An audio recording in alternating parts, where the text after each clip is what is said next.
Howdy mates, good afternoon. Here's a part 3 video. You can actually now see other fellow Homo sapiens and automobilias. You don't see that too often in my videos, but anyways, we're down by the parking lot right now, just offering another perspective, as it were. We're kind of facing towards the south at the moment as it gets into North Carolina. And you can just see the mountains beyond even the horizon. So it just really shows how diverse the landscape truly is. And this video, I want to talk a little more about the historical interpretation. So essentially, with some background on the Clingman's Dome,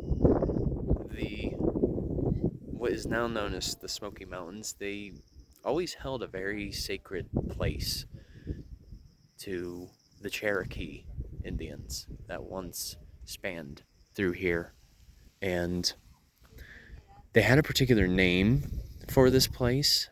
I think it started with a K. I think it was Kuwahi, something like that. Can't remember the exact pronunciation. But this was considered a very sacred ground. And they actually believed, not too far from here, if you practiced your spiritual health and believed in the divinity of nature itself, you would actually be able to see a lake. And that lake would oftentimes be the place where bears would bathe in those waters to heal from their wounds, and thus would be pure once again. And these bears I of course speak of refer to the black bears.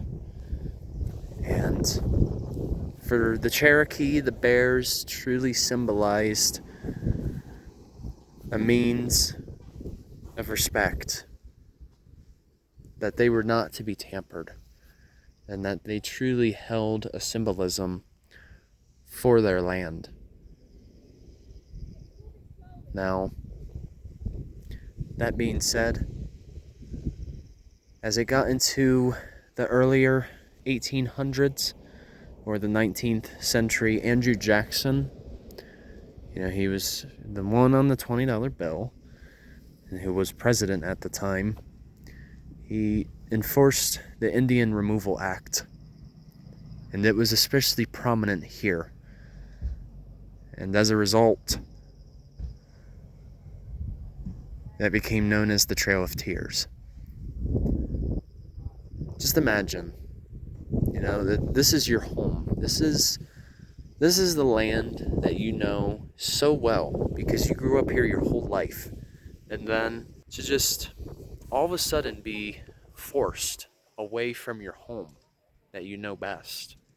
Like, could you imagine? Just your way of life and the forms of wildlife and the plants, you name it. There may be a chance that you may never see it again because someone higher up, or I shouldn't say higher up, but just people who don't believe in your culture are forcing you out of your home. It just seems cruel in and of itself. I believe the Cherokee really knew how to coexist with their land that they already had. And now, during that same time, that was when more of the European descent individuals started exploring here.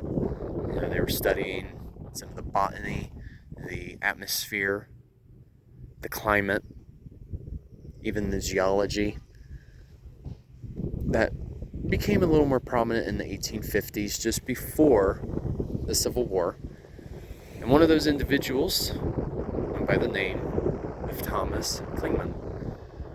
That is essentially what Clingman's Dome is named after.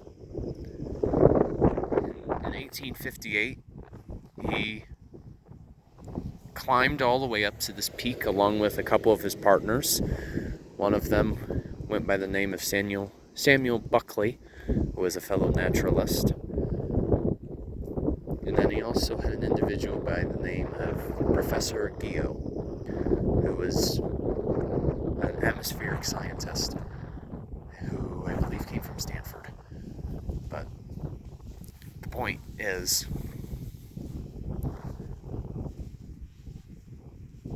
there's two different perspectives, really. According to the Cherokee, it was the grandfather. If he saw the water decline, recede, he would throw patches of sand to make new land. But then, of course, we do have a bit of a different perspective in terms of how these mountains formed. And it is said, from Cherokee perspective, the eagle would fly above, and each time it set its wing down, it would create new mountains in the valleys. So to me, it's quite fascinating just to hear about some of the different sides that go to the stories, more or less. I think personally, when it comes to Native American folktale, it's always fascinating to hear about, just because, with parts of the modern world, we don't really get to hear those.